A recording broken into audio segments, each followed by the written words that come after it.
नमस्ते छात्रों, आप सबका फिर से एक बार स्वागत है जेनिथ एकेडमी ऑनलाइन पर। आज हम करने जा रहे हैं एक बहुत ही इम्पोर्टेंट कविता जो कि जयशंकर प्रसाद जी द्वारा लिखी गई है, आत्मकथ्य। तो आत्मकथ्य कविता ली गई है सीबीएसई कक्षा 10 की पाठ्य पुस्तक क्षितिज से। और इस वीडियो में मैं इस चैप्टर का या इस पोयम का पूरा लाइन वाइज एक्सप्लेनेशन आपको बताने वाली हूँ। तो आइए शुरू करते हैं। तो सबसे पहले कविता को शुरू करने से पहले हम उसका प्रसंग पढ़ लेते हैं कि किस प्रसंग में यह कविता लिखी गई है। तो बच्चों याद रखिए, हंस नामक एक पत्रिका थी। ठीक है, हंस पत्रिका में एक आत्मकथा विशेषांक, ठीक है, एक स्पेशल एडिशन निकाला जा रहा था, आत्मकथा। ठीक है, तो हंस पत्रिका में एक आत्मकथा विशेषांक निकाला जा रहा था जिसके संपादक थे प्रेमचंद्र जी, मुंशी प्रेमचंद्र जी। कवि जयशंकर प्रसाद जी के कुछ मित्रों ने उनसे भी अपनी आत्मकथा लिखने का आग्रह किया, यानी अनुरोध किया। जयशंकर प्रसाद जी अपनी आत्मकथा नहीं लिखना चाहते थे। इस कविता में उन्होंने मुंशी प्रेमचंद्र द्वारा आग्रह करने पर भी आत्मकथा ना लिखने के कारणों का वर्णन किया है। तो उन्होंने इस कविता के द्वारा रीजंस दिए हैं कि क्यों वो अपनी आत्मकथा नहीं लिखना चाहते हैं।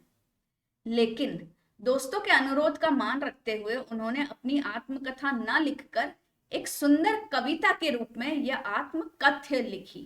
ठीक है, मैं आपको बताऊंगी आत्मकथा और आत्मकथ्य में क्या डिफरेंस है। जो सन 1932 में हंस पत्रिका के आत्मकथा विशेषांक में प्रकाशित हुई थी, यानी पब्लिश्ड हुई थी। तो अब मैं आपको बताती हूँ आत्मकथा और आत्मकथ्य में क्या अंतर है। आत्मकथ्य में व्यक्ति अपने जीवन में घटित घटनाओं के बारे में बहुत कम बातें बताता है। ठीक है, बहुत कम बातें बताता है। यह अपने जीवन में घटित कुछ घटनाओं की तरफ सिर्फ इशारा करता है, इशारा मात्र करता है।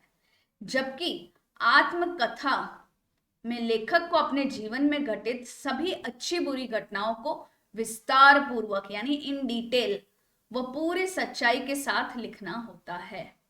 तो आत्मकथा मतलब आपकी जो जीवनी है उसे डिटेल में लिखा जाता है। ठीक है, आपकी डिटेल लाइफ। जबकि आत्मकथा में वहां उस तरफ कुछ कुछ आपके जीवन में कुछ जो घटनाएं घटी है उसकी तरफ सिर्फ इशारा किया जाता है। ठीक है, और यहाँ आपको डिटेल्ड एवरीथिंग प्रॉपरली हर चीज बतानी पड़ती है, हर घटना। और आत्मकथ्य में आप बहुत कम बातें बताते हैं या उसकी तरफ सिर्फ इशारा करते हैं। तो आइए शुरू करते हैं। सबसे पहली दो पंक्तियां। मधुप गुनगुनाकर कह जाता कौन कहानी अपनी यह, मुरझा कर गिर रही पत्तियां देखो कितनी आज घनी। यहाँ मधुप का अर्थ है मन रूपी भंवरा। ठीक है, मन रूपी भंवरा। और घनी का अर्थ है अधिक मात्रा में। तो जब कवि को अपनी आत्मकथा लिखने का प्रस्ताव मिला, यानी उन्हें जब कहा गया, उन्हें जब ये इनविटेशन मिला कि आप अपनी आत्मकथा लिखो, तब अतीत में घटित सभी घटनाएं, अतीत यानी जो आपके पास्ट में हुई है, अतीत में घटित सभी घटनाएं एक एक कर कर उनकी आंखों के सामने आने लगती है। और जिस तरह से एक भंवरा फूलों के आसपास गुनगुनाते हुए मंडराता रहता है, मंडराता फिरता है, ठीक उसी तरह आज कवि का मन रूपी भंवरा, यानी बात तो मन की जा रही है लेकिन उसको भंवरे से कंपेयर किया गया है कि जिस तरह भंवरा फूलों के आसपास गुनगुनाते हुए मंडराता रहता है, उसी तरह आज कवि का मन अतीत की यादों के आसपास, यानी अपने पास्ट के यादों के आसपास गुनगुनाकर न जाने कौन सी कहानी कहना चाह रहा है। ठीक है, तो ये फर्स्ट लाइन का मतलब हुआ मधुप गुनगुनाकर कह जाता कौन कहानी अपनी यह। अब सेकंड लाइन, मुरझा कर गिर रही पत्तियां देखो कितनी आज घनी। कवि आगे कहता है कि उनका जीवन रूपी वृक्ष, अब उन्होंने अपनी लाइफ को किससे कंपेयर किया है, एक पेड़ से। उनका जीवन रूपी वृक्ष जो कभी सुख व आनंद रूपी पत्तियों से हरा भरा था। ठीक है, तो अब वृक्ष को कंपेयर किया है जीवन से और पत्तियों को कंपेयर किया गया है अपने सुख। ठीक है, अपने सुख से, जो भी उनकी अच्छी चीजें थी, अपने सुख और आनंद से पहले वो वृक्ष भरा हुआ था, लेकिन अब वो सभी पत्तियां मुरझाकर एक एक करके गिर रही है, यानी उनके जीवन में सुख की जगह अब दुख और निराशा ने ले ली है।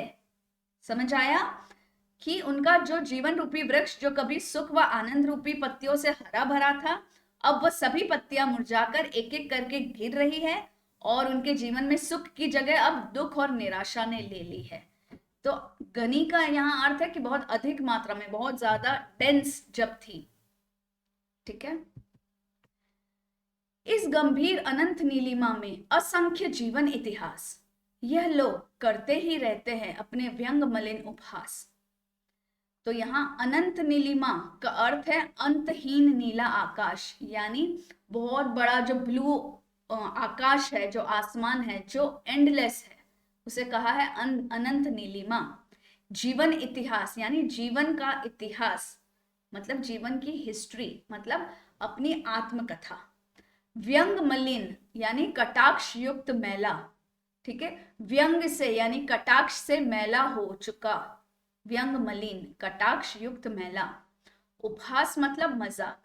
तो किसी चीज को अगर हम गंदा कर देते हैं ना व्यंग से, मतलब उस पे ताने या उसकी मजाक उड़ाना, व्यंग, तो उससे वो मलिन हो जाता है। मलिन यानी गंदा हो जाता है।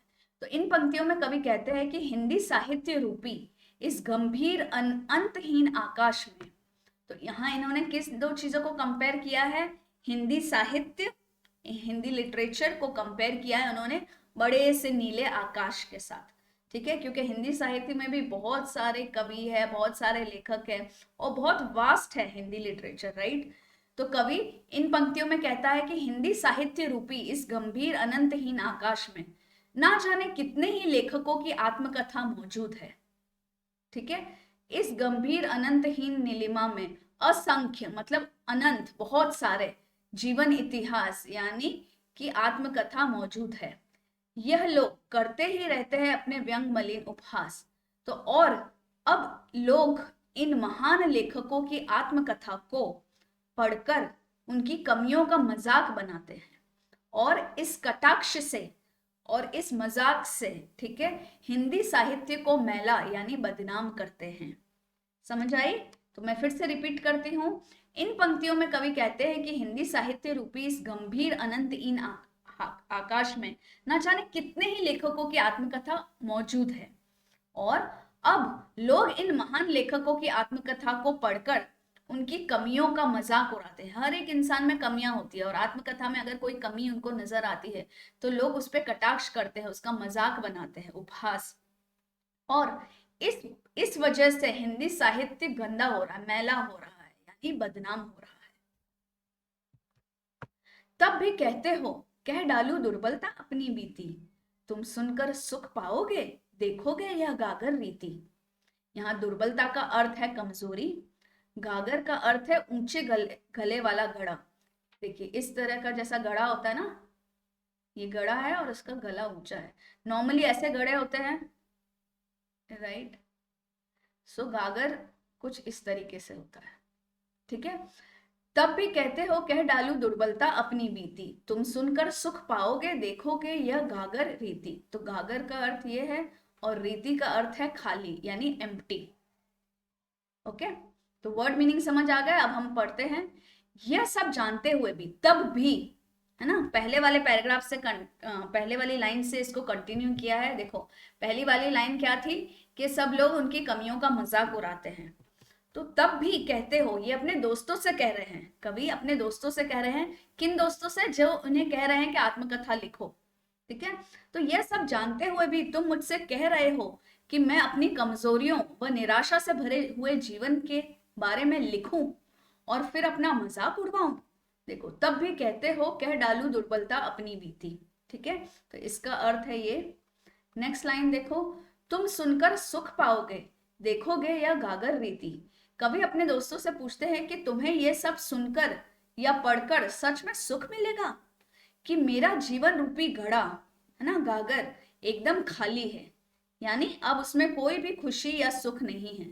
तो क्या तुम्हें ये जानकर या ये पढ़कर, मेरी आत्मकथा पढ़कर तुम्हें अगर ये पता चलेगा कि मेरे जीवन में कुछ सुख नहीं है, मेरा जीवन रूपी घड़ा एकदम खाली है, तो क्या तुम्हें मजा आएगा? क्या तुम्हें आनंद आएगा? क्या तुम्हें सुख मिलेगा? किंतु कहीं ऐसा ना हो कि तुम ही खाली करने वाले अपने को समझो, मेरा रस ले अपने अपनी भरने वाले।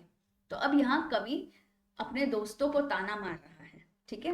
कवि कहते हैं कि ऐसा ना हो कि मैं अपनी आत्मकथा में कुछ ऐसा लिख दूं जिससे पढ़कर तुम ऐसा समझो कि मेरे जीवन रूपी घड़े में जो भी सुख, खुशियां और आनंद रूपी रस थे वो सभी तुमने ही खाली किए हैं, ठीक है। किंतु ऐसा ना हो कि तुम ही खाली करने वाले अपने को समझो, ठीक है। मेरा रस ले भरने वाले, और उन सभी रसों को मेरे जीवन रूपी गागर से लेकर तुमने अपने जीवन रूपी गागर में भर लिया है। यानी कहीं तुम अपने आप को मेरे दुखों का कारण ना समझो।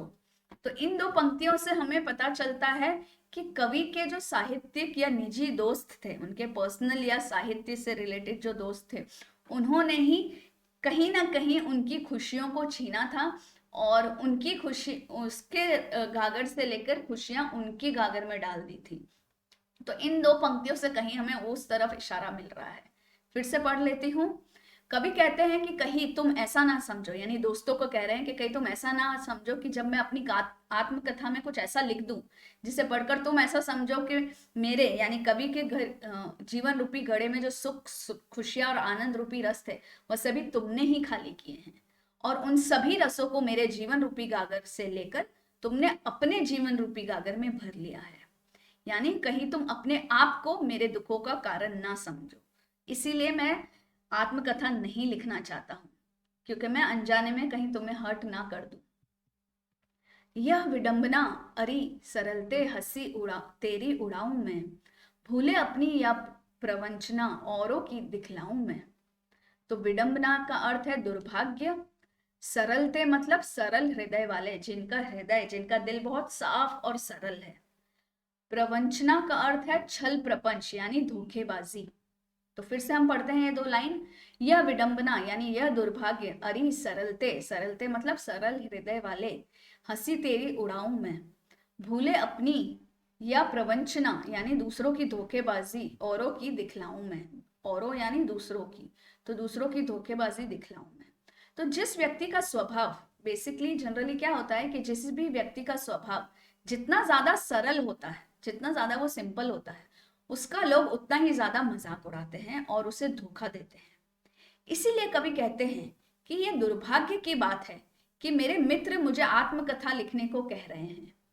मेरे सरल स्वभाव के कारण जीवन में मुझसे जो गलतियां हुई, कुछ लोगों ने जो मुझे धोखे दिए या मेरे साथ जो छल किया है, उन सभी के बारे में लिखकर मैं अपना मजाक नहीं बनाना चाहता हूं। अपने मित्रों की असलियत दूसरों के सामने लाकर मैं उन्हें शर्मिंदा नहीं करना चाहता हूं। तो यहाँ हमें एक इशारा मिल रहा है कि कवि को उनके मित्रों ने ही छला था, उनकी सरलता का फायदा उठाया था, और उन्हें उसे धोखा दिया था या उसके साथ छल प्रपंच किया था। तो कवि कह रहे हैं कि ये दुर्भाग्य की बात है कि जिसके सरल हृदय होते हैं उसकी ही लोग मजाक उड़ाते हैं, ठीक है। तो भूले अपनी यानी मैं अपनी गलतियां, भूले मतलब गलतियां, अपनी गलतियां बताऊं या दूसरों ने जो, औरों ने जो प्रवंचना की है, मेरे साथ छल कपट किया है, उसको दिखलाऊं मैं अपनी आत्मकथा में। तो वो नहीं चाहते हैं कि मैं अपनी गलती बता के अपना मजाक बनवाऊं या अपने मित्रों की असलियत दुनिया के सामने लाकर उन्हें शर्मिंदा करूं। इसीलिए तो ये सभी कारण बताते जा रहे हैं कवि कि क्यों वह आत्मकथा नहीं लिखना चाहते। उज्जवल गाथा कैसे गाऊं मधुर चांदनी रातों की, अरे खिलखिलाकर हंसते होने वाली उन बातों की। तो उज्जवल का अर्थ है यहाँ उजली या सुख से भरी, गाथा यानी कहानियां, ठीक है। मधुर तो आपको पता ही है, मीठे या रस से भरी। तो उपयुक्त उपरोक्त पंक्तियां यानी ऊपर लिखी पंक्तियों में कवि अपनी प्रेयसी, जिसे अपनी प्रियतमा यानी इधर उनकी पत्नी के बारे में कहा गया है, के साथ बिताए गए पलों का जिक्र कर रहे हैं, उनके बारे में बता रहे हैं। दरअसल कवि की पत्नी की मृत्यु युवावस्था यानी जवानी में ही हो गई थी। तो उपयुक्त पंक्तियों में कविता कहते हैं कि चांदनी रातों में मैंने अपनी प्रेयसी यानी पत्नी के साथ एकांत में यानी अकेले में खिलखिलाकर हंसते हुए, उससे प्यार भरी मीठी बातें करते हुए जो समय बिताया था, वही मधुर यादें ही तो अब मेरे जीवन जीने का सहारा है। इसलिए वो अपनी पत्नी के साथ बिताए हुए उन मधुर पलों को अपनी उज्जवल गाथा के रूप में देखते हैं और उन्हें किसी के साथ बांटना नहीं चाहते हैं। तो इन दो पंक्तियों से हमें पता चल रहा है कि कवि नहीं चाहते हैं कि वह अपनी निजी जिंदगी के बारे में दूसरों के साथ शेयर करें, उनके साथ वो बांटना नहीं चाहते हैं। वो उजली कहानियां, ठीक है, जो मधुर चांदनी रातों में खिलखिलाकर हंसते हुए उन्होंने अपनी पत्नी के साथ जो बातें की थी वो शेयर नहीं करना चाहते हैं। मिला कहाँ वह सुख जिसका मैं स्वप्न देखकर जाग गया, आलिंगन में आते आते मुस्कुराकर जो भाग गया। तो यहाँ स्वप्न का अर्थ है सपना, आलिंगन मतलब गले लगाना, ठीक है, अपनी बाहों में आना यानी आलिंगन करना। मुस्कुराकर का अर्थ है मुस्कुराकर या हंसकर। तो कवि आगे कहते हैं कि वह सुख जिसका मैं सपना देख रहा था वो मेरी आंखें खुलने पर टूट गया। तब मुझे पता चला कि वास्तव में मैं जिस सुख की कल्पना कर रहा था वह सुख मेरी बाहों में आते आते अचानक मुस्कुराकर भाग गया। अर्थात कवि ने अपनी पत्नी के साथ जो सुखपूर्वक जीवन जीने की कल्पना की थी, जो सोचा था कि हम फ्यूचर में इस तरीके से सुखी जीवन बिताएंगे, वह उनकी मृत्यु के साथ ही समाप्त हो गया, खत्म हो गया। इसलिए कवि कह रहे हैं कि मुझे वो सुख नहीं मिला जिसका मैं सपना देख रहा था, क्योंकि मैं जग गया और आलिंगन में आते आते ये जो सुख मेरी बाहों में आते आते हंसकर भाग गया। ठीक है बच्चों, क्लियर है? Next 2 lines. जिसके अरुण कपोलों की मतवाली सुंदर छाया में अनुरागिनी उषा लेती थी निज सुहाग मधुमाया में। तो अरुण कपोलों से अर्थ है, कपोलों का अर्थ है, कपोल का अर्थ होता है गाल और अरुण का अर्थ है लाल। सो अरुण कपोलों का अर्थ है लाल गालों, मतवाली यानी मस्ती भरी, अनुरागिनी प्रेम करने वाली, उषा यानी सुबह या सवेरा, निज यानी अपना पर्सनल, मधुमाया यानी मुग्ध करने वाली माया। तो जैसे कि मैजिक, मधुमाया इज आपको मदहोश कर देने वाला मैजिक, ठीक है। सो उपयुक्त पंक्तियों में कवि अपनी प्रेयसी यानी पत्नी की सुंदरता का वर्णन कर रहे हैं, तो उसकी सुंदरता को डिस्क्राइब कर रहे हैं। कवि कहते हैं कि भोर के समय यानी सुबह या सवेरे के समय, उषा के समय, उनकी प्रेयसी के गाल के लाल गाल ऐसे प्रतीत होते थे, ऐसे लगते थे मानो उन लाल गालों की मतवाली सुंदर छाया में प्रेम भरी भोर यानी प्यार से भरी हुई सुबह, जो सूर्योदय का समय होता है, भी सुबह भी अपने सुहाग की मधुरिमा को प्राप्त करती थी।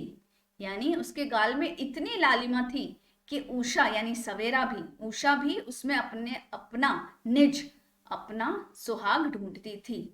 तो फिर से हम ये लाइन पढ़ते हैं। जिसके अरुण कपोलों की यानी जिसके लाल गालों की मतवाली यानी मस्ती भरी सुंदर छाया में अनुरागिनी उषा लेती थी निज यानी अपने सुहाग की मधुमाया में। ठीक है, तो प्रेम करने वाली जो सुबह है वो क्या लेती थी उससे? अपने सुहाग, अपने सुहाग की मधुरिमा को प्राप्त करती थी। मतलब उसके लाल लाल गालों में सुबह भी यानी उषा भी अपना सुहाग ढूंढती थी। क्लियर? उसकी स्मृति पाथेय बनी है थके पथिक की पंथा की, सीवन को उधेड़ कर देखोगे क्या क्यों मेरी कंथा की।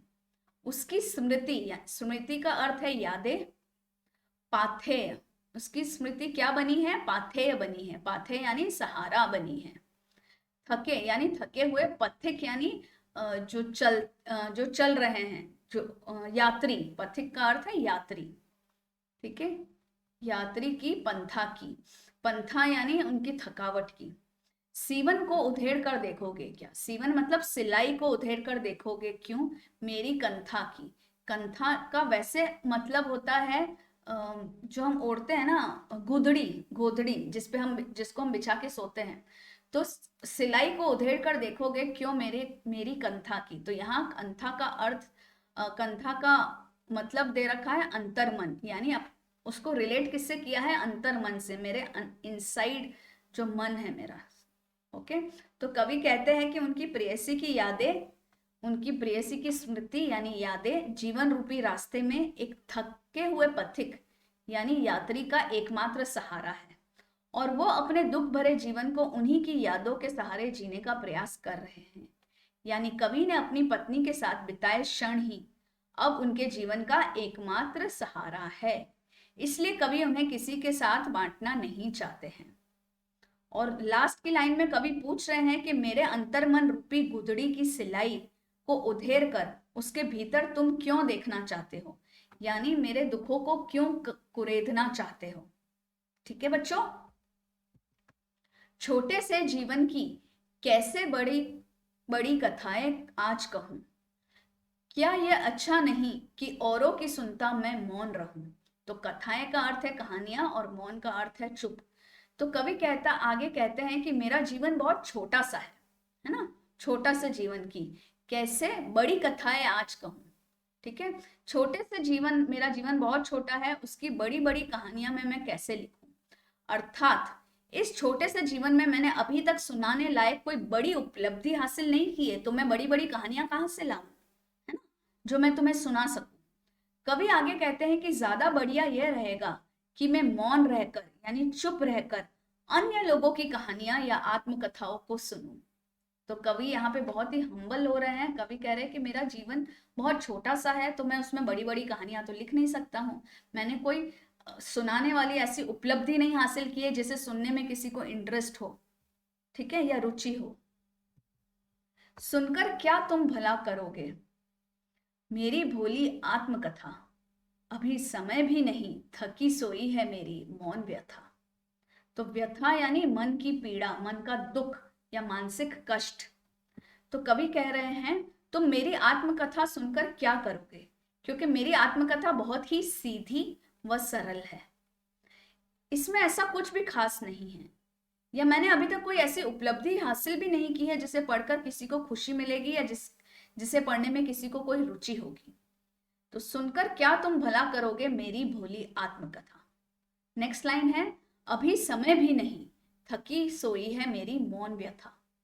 तो कवि यहाँ पर ये तर्क देते हुए कह रहे हैं या रीजनिंग करते हुए कह रहे हैं कि वैसे भी, है ना, वैसे भी अभी सही समय नहीं है मैंने दुख भरे क्षणों को याद करने का। तो अभी सही समय नहीं है कि मेरे दुख भरे क्षणों को याद करें, क्योंकि अभी वो सभी सोए हुए हैं। कवि अपने दुखद क्षणों को भूलना चाहते हैं और इस समय वो अपने दुखद अतीत को कुछ समय के लिए भूल गए हैं, इसलिए कहा गया है कि वो सोए हुए हैं। ठीक है, थकी सोई है, इसलिए वो वापस अपने दुखद अतीत को कुरेद कर फिर से दुखी नहीं होना चाहते। आई होप आपको ये लाइन समझ आ गई है। अभी समय भी नहीं थकी सोई है मेरी मौन व्यथा, यानी अब तर्क देते हुए कह रहे हैं कि अब ये सही समय नहीं है मेरे दुख भरे क्षणों को याद करने का, क्योंकि अभी वह सब सोए हुए हैं। सोए हुए से अर्थ है कि वह दुखद क्षणों को भूलना चाहते हैं और वह अपने दुखद अतीत को कुछ समय के लिए भूल गए हैं, इसलिए कहा है कि वो सोए हुए हैं। तो उन्हें कुरेद कर मुझे फिर से दुखी मत करो। तो ये थी इस कविता की पूरी व्याख्या। मैंने लाइन बाय लाइन और वर्ड बाय वर्ड आपको पूरा एक्सप्लेन कर दिया है। तो चैनल पर बने रहिए, क्योंकि थोड़ी देर में मैं एक और वीडियो डाल रही हूँ जहां हम बात करेंगे एमसीक्यूज की। सो आत्मकथ्य कविता के एमसीक्यूज लेके आ रहे हैं हम नेक्स्ट वीडियो में, ताकि आपको सभी क्वेश्चंस भी क्लियर हो जाएंगे। आई होप कि आपको व्याख्या समझ आई है, हर एक शब्द का अर्थ बहुत अच्छे से समझ आया है। अगर आपको हमारा वीडियो पसंद आया है तो इसे लाइक कीजिए, शेयर कीजिए अपने दोस्तों के साथ। कमेंट सेक्शन में ज़रूर लिखिए, मुझे बहुत खुशी मिलती है आपके कमेंट्स पढ़कर। So keep the learning on, always on Zenith Academy online. Bye bye.